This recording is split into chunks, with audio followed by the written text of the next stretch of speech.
before we talk about the two banners heading this week on Wednesday and on Friday, let's talk about the news that just dropped on us on Twitter and now in game as well. Code of Brawl is heading our way on May 27th, Wednesday, 10 a.m. UTC -7, meaning 10 a.m. Pacific time. Not only are we getting the Code of Brawl, and thank God it is separated from the Contingency contract. As a person that, creates content, well, not really, I'm not a content creator, I don't think, but as someone who likes to make videos for a hobby, yeah, having both at the same time would have ended my life. Literally, I would have had to pump out like 6 videos a day and anyways, we got the Code of Brawl event coming first, May 27th.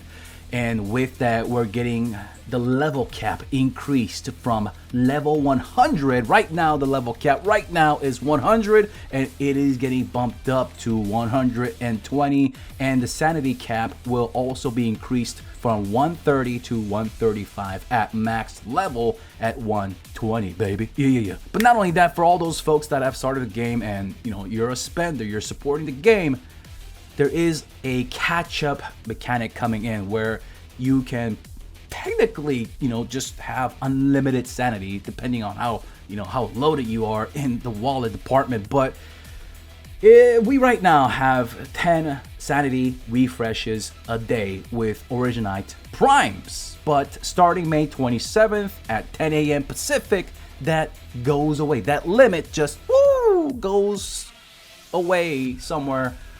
Gone. It's gone. So after May 27th, you can refill your sanity to your heart's content. I guess there's nothing really bad to it. It is a PvE game. I mean, yeah, sure, there's gonna be a bigger gap between the megalodons, the high spenders, and those that are free to play. But I mean, it's a PvE game. You play at your own pace, man, and there's no PvP.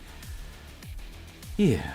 That's what I keep telling myself as I keep spending and refilling. But anyways, we got the Code of Brawl, the event heading our way. It's going to start once again right at 10 a.m. Pacific, and it's going to go away in 14 days after that. And the event stages, it's going to be broken into 2 parts. The first week, we're going to get Code of Brawl CB1 to CB10. And then a week after that, we're getting part 2, the challenge modes, stages 1 through 8. It's going to be a total of 29 Arknights Primes. And if the stages are hard, hop on my Discord. Maybe I'll make a guide. But yeah, people on my Discord, they will guide you like... Yeah, they'll hold your hand. They'll stream the stage for you on Discord. There is that cool feature. Anyways, we got that going. And, of course, we'll talk about the banner with Mostima and Waifu, Firewatch, and May. Woo! So, from the Code of Brawl event, well, this is not really tied in with the event, but you can purchase Jessica's skin and Firewatch skin. They look dope. And Jessica's skin, it's going to cost 15 Arknights Primes, and Firewatch, it's going to cost 18 Arknights Primes. And we got the new furniture set. I know I'm repeating myself from the previous video, but we got this awesome Penguin Logistics safe house. Ooh, oh my god. Yeah, it's like a man's cave, but waifu cave. Alright, so we got that heading our way. It's going to cost 35 Baba Booey furniture parts, and it's going to give you 5k ambience on the money, on the dots. And we'll talk about...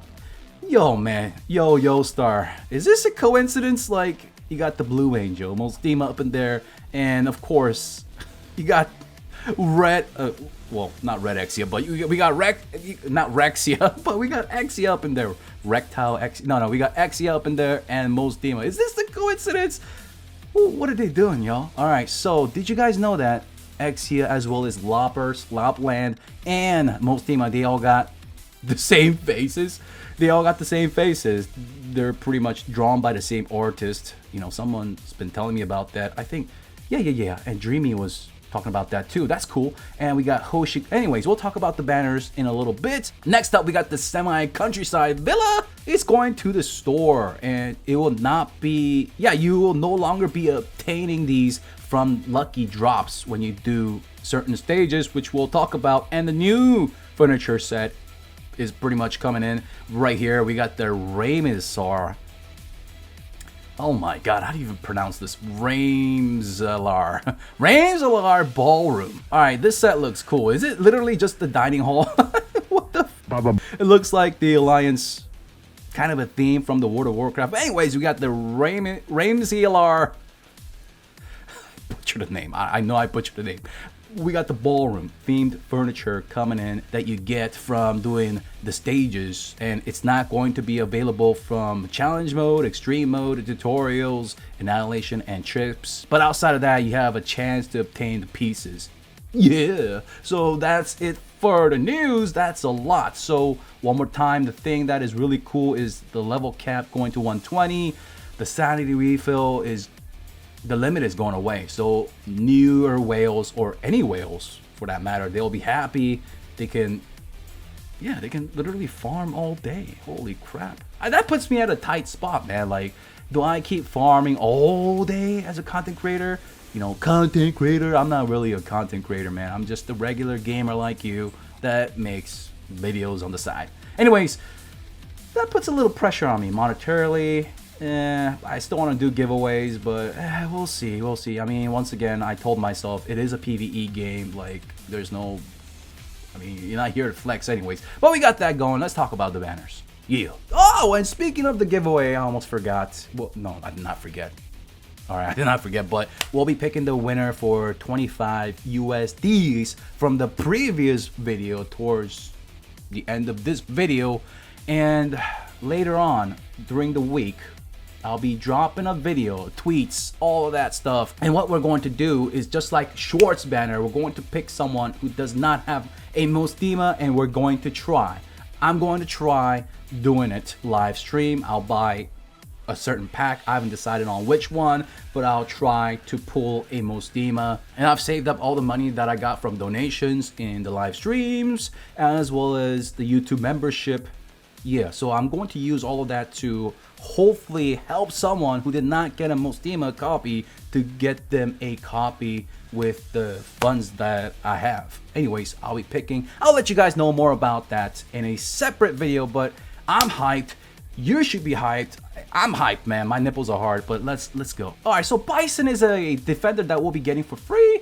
So that's coming with the Code of Brawl stages, the event stages. But outside of that, May, as well as Waifu and Mostima, and Firewatch, they'll be tied to the respective banner for Mostima.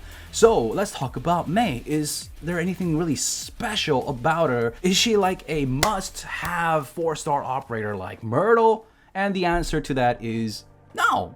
She is a sniper. Her range is decent, like a sniper, you know, 3 tiles ahead of her. Let's see right here. Boom, like so. At E2, she's going to cost 12 DPs, and she will prioritize air units, and she has slow as well. So her talents aren't, you know, it just gives her attack and attack speed, and her skill 1 pretty much, the next attack has 200% attack power and slows the target by 2.5 seconds, and it's going to cost 3 SP at max M3, but at skill 7 is going to be what, you know, 4 SP. So she's gonna be popping that off. Yeah, it's gonna be common. What about skill 2? So you're gonna have to manually pop this, and it's going to cost 20 SP at skills. Let's go down to, you know, level 7, skill 7 here. 24 and maxed out 20. Attack interval increased by 50%. Attack by 120%. Attacks slow the target by 1 second and have 30% chance to stun them for 1.2 seconds. Pretty niche, right? C-tier, but not reliable. Yeah, unless you're really into penguins or art or ducks. Is that a pelican? No, it's not a pelican, it's a duck. So unless you're into that kind of art, I mean, yeah, May's, yeah, let's go to waifu. So let's talk about waifu here. And she is pretty much like red no. Why do I keep saying red project? Project Red, because in Korean we just say red, but Project Red tied in with Lopland, and at E2 she's going to cost 9 DP, and the redeployment time is going to be 18 seconds, but you can shave that down by having multiple, you know, dupes, get that potential up, and the redeployment cooldown -2, and at potential 6 you can get her cost down to What the heck, 7. Alright, so her talents, we got 20% chance to increase her attack by 160%, and it's gonna be increased by her potentials. And woo, one more thing, knocks the target back with very small force. Alright, so let's take a look at skill 1 here. Skill activation passive, duration 10 seconds, attack 70% after deployment. After you drop her, she's going to have attack boost. Additionally, attacks inflict. Oh, okay, so she has a attack reduce that lingers on for 3 seconds. Okay, attack reduce, kind of like Moose. Okay, cool. And let's see here, skill 2. Boom, let's max it out. So when you drop her, immediately deals 290% physical damage, but the cool thing is that, yeah, she seals their special abilities for 8 seconds, everybody within her attack range, that little 3x3. So it's kind of like Project Red's skill 2. When you drop her, she's going to deal 250% physical damage to all nearby enemies, and she's going to stun them for 3 seconds, but waifu is going to silence their special abilities for 8 seconds. Now she does have some uses later on in chapter 6 and 7 and in the contingency contract number 0, the second one. Yeah, people do use her here and there, but you know, she's not like something that you use all the time. And let's talk about Mostima as well. This is the 3rd time talking about her, so let's go real quick. She is a caster. Her trait, splash magic damage, and she can do AoE. I mean, she does decent damage. It's just that you do have to kind of heavily invest into her. I'm not saying that you gotta like M3 her skills, but you need to go like into E2, and we'll talk about why. So when you deploy her, all casters, all her ally casters, they'll gain SP recovery of 0.4 per second. This will not stack with other similar effects like Telopsis. It still stacks with Ifrit's E2 talent. Yeah, and right here she also has that movement speed of enemies within attack range. So people were asking, like, does her regular attacks like slow enemies? No, they have to be within her attack range. And let's check out her range down here. So it's going to be 3x3 starting at Elite 1. At Elite 2, she's going to cost 34 DPs to deploy. And why do you want her at E2 other than unlocking her skill 3 and of course the mastery skills? Well, at E2, she's going to generate more SP to your casters. There is great synergy with that. Not only that, she is also going to reduce the movement speed of those within her attack range. Now her skill 3 is not going to be on par with Silver Ash's skill 3. I mean, it sounds cool, it looks a lot better. The attacks pushing the target back with small force, that's nice against trash mobs, because pushing them back, it interrupts their attack swing animation, whatever. It's gonna reset their swing timer. That's cool for your defenders or guards or vannies up in there. It's an icing on top. You're going to be using skill 3 mostly for the damage as well as the slow. Her talent 2 effect increases by 3-folds, and look at the attack range, it's insane. But the downside is the SP cost after you initially use it. So if you're gonna use skill 3, you want to kind of like heli drop her, meaning that after she uses her skill 3, you want to recall her and wait for the redeployment and just redeploy her. Not in all cases, right? Not in all cases. Let's go. Ooh, let's talk about why people like Mostima. It is her skill 2. Stuns all enemies within attack range and inflict 140% magic damage every second. And when they enter her attack range, they're going to be stunned, and it lasts for 7 seconds if you max it out. And you're going to be popping this, if you max her out, you're going to be popping this around like 21 seconds it takes to pop it back to back. But her skill 2 CC is, it's nutty, it's good. She's going to help you, but do you really need it right now? No, but is it nice to have? Yeah, just like waifu, it's nice to have her. But if you don't have her, does that mean you can't beat the game? No. And that's pretty much the theme of this banner. You don't need all these operators. They're pretty niche. I'm not saying that they're bad, but they don't have like universal usage. I mean, you can bring Firewatch, you can bring Mostima, and you can bring Mei and waifu for every stage that you want to do, unless they're banned, of course. But do you really need them there? No. Can they make your life easier on certain stages? Yes, they can. And I'll be showcasing a full video with Ifrit and Mostima working together. Ifrit just popping off thanks to that SP generation, and just because Ifrit is Ifrit. Now, if you don't have majority of the operators in this banner with Exia, Hoshiguma, Lopland, Project Red, and Neural, which one would be better for the contingency contract that is coming our way after Code of Brawl event. I would say that this banner is going to be more beneficial for those that do not have these operators, not only in contingency contract in the permanent map as well as the daily rotation maps, but outside of the contingency contract as well.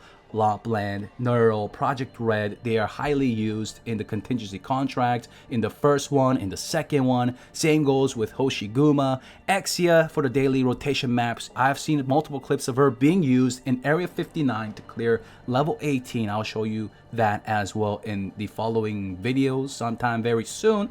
With Exia, yeah, used in the permanent map and of course in the daily rotation maps. So if you're trying to get ready for the contingency contract, this banner is going to be more beneficial than this banner with Mostima, as well as Firewatch, Waifu, and Mei. Mostima is going to nicely complement the caster squad in the contingency contract, but if you don't have Mostima, I've already showcased this, if you don't have Mostima, can your casters like AF Yala and Ifrit, can they clear without Mostima? Certainly yes. Certainly yes, with the support operators like Estina or Angelina and the specialists as well backing them up, and of course, you know, vanguards. Waifu as well as Firewatch, they are great operators, but they're pretty niche. Can you use Firewatch in the contingency contract? Yes. Can you use Firewatch, you know, in chapter 5, chapter 6? I mean, can you use Firewatch anywhere else to your heart's content? Yes, but do you need a Firewatch? I know there's a huge fan base and hype for Mostima, and of course waifu is a waifu, so people want that waifu because it's their waifu. So at the end of the day, people, whether Mostima performs well or not, I mean, she does do decently. She's not bad whatsoever. I want her. I will go after her, but it just, you know, it's getting crowded out there. So some operators will naturally just see more action, like Blaze, for instance. Blaze will be used quite often, and she should be coming relatively soon afterwards. So, you know, I'd say within a month or a month and a half, we'll get Blaze. So as a free-to-play player, you have to make choices. At the end of the day, some people just don't care about performance. They just want to collect their waifus, and Mostima will certainly not disappoint you in that regard. The voice actress, the sound effects, the skill animations. Anyways, that's gonna wrap up the video. I had a lot of fun making this one. It would mean a lot if you subscribe and smash that like. Yeah, I'll see you guys in the next video. Whew, a lot of action to come, a lot of content heading your way. Your boy Zeals out.